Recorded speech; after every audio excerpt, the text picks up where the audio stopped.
This is my son, Walter. Like parents everywhere, my wife and I want him to have a life full of opportunity. In the Islamic Republic of Iran, however, Walter couldn't go to college. He couldn't be a teacher, or a lawyer, or a bus driver, or a dentist, or many other jobs, just because he was raised in the Baha'i faith. It's unbelievably cruel. The Baha'i faith was born in Iran in the 1800s.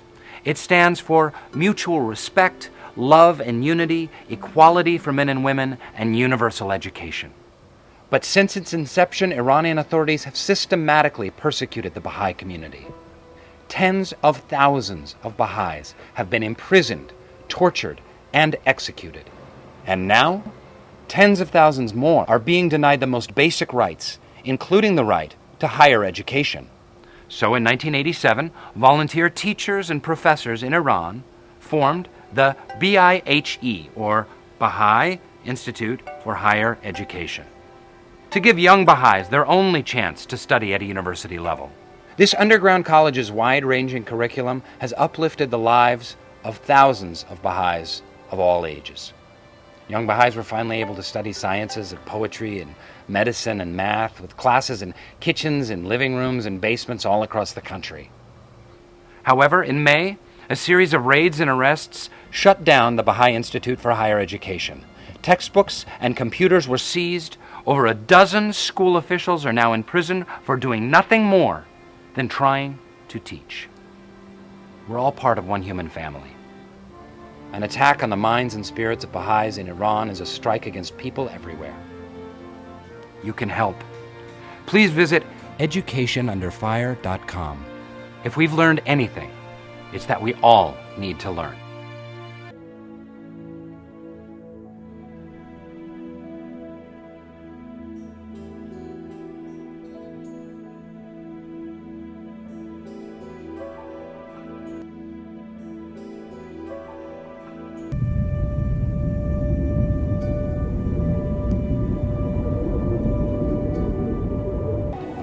I think the lessons that Mahfash and Fariba taught me in prison are universal, and they can apply to anybody, anywhere in the world. You don't have to be in prison.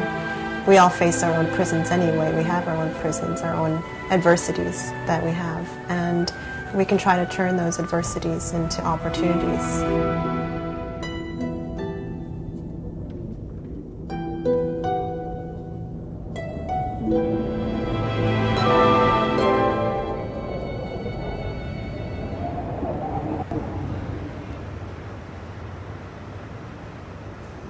I was a journalist in Iran, and I decided to stay in Iran and write a book about the country, which involved a lot of interviews with people because I wanted to show people's lives beyond the headlines so that outsiders could better understand the society of Iran.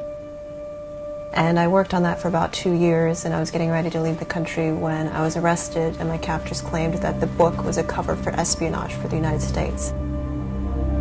Iranian-American reporter Roxana Saberi was sentenced last week to 8 years in prison after being convicted for spying for the United States. Roxana Saberi has reported from Iran for National Public Radio and for the BBC for the past 6 years. She was arrested in January. So I went to Evin Prison, which is known as the most notorious prison in Iran, where many political prisoners are held. I was held in solitary confinement for 2 weeks, and when you're in solitary confinement, it can really break you. It is a very cruel atmosphere. We have a great concern about prison conditions in Iran. And the prison where the Baha'is are being kept now, people have been severely beaten. People are kept in solitary confinement. They're subjected to severe psychological pressure in order to force them to make confessions. There's both physical torture and there's mental torture.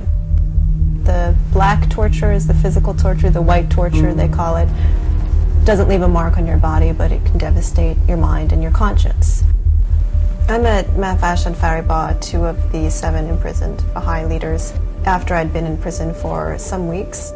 I was taken to this cell, and when I went in there, I saw that it looked like the people who had been staying there had stayed there for a long time.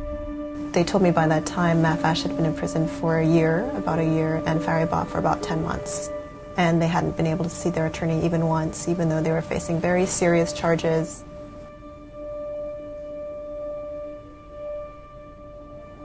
Mahvash and the other Yaran who are in prison were doing nothing more than trying to make life better under horrible circumstances for the Baha'i community in Iran. The Baha'i faith is not recognized in Iran's constitution, and they have no guaranteed rights at all. The 7 leaders of the Baha'i community have been in prison for more than 3 years now, and they have been sentenced to 20 years in prison. Both Mahvash and Fariba were like my sisters and like my mothers. And they taught me so many lessons in the coming days and weeks that I was with them, a lot of lessons about life, and it helped me as well. I saw that their faith gave them a lot of strength to do what they believed was right, to set a good example for others, whether those people were inside prison or outside prison. And they said, will you teach us English? And I said, well, I'd be happy to.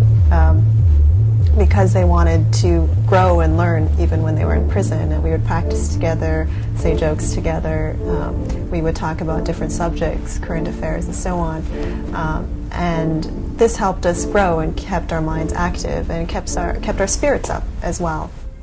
Fariba, she was very strong. I never saw her cry except for once, and that was when I was on a hunger strike in protest at an 8-year prison sentence I was given.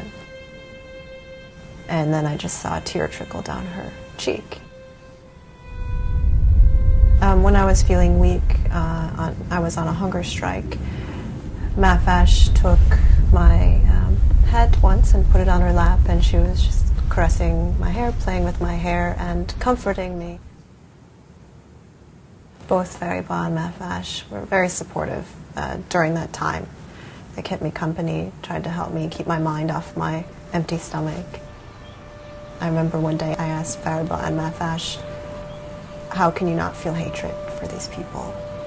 Especially you, Fariba. Her father had been imprisoned some years earlier and tortured and then released and then died shortly afterward.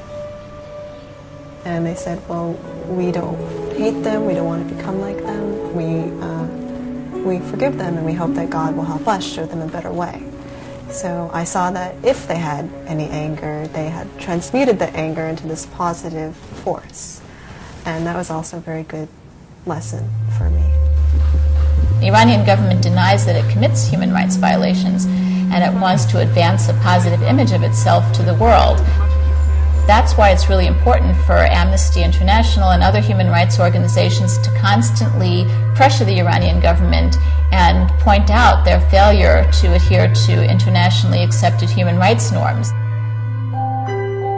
US-born journalist Roxana Saberi was all smiles as she made her first public appearance since being released from jail in Tehran. I'm, of course, very happy to be free and to be with my parents again. And I want to thank all the people all over the world, which I'm just finding out about, really, who, whether they knew me or not, helped me and my family during this period. Saberi can now leave Iran, but has been banned from working as a journalist there for 5 years. One of the days that I was in prison, Mahvash said to me, Roxana, when you go back to America, please tell others about people like us. Oftentimes I think of Fariba and Mahvash when I'm trying to make a decision or when something challenging happens in my life. It's the grace behind every suffering. So I remember that, and even though I wish I was never imprisoned, it was also an opportunity for me to learn more about injustices and to value human rights, and now to have the freedom and appreciate the freedom I had taken for granted before, to use it to join others to speak out for these voiceless, to be a voice for the voiceless, like Fariba and Mahvash.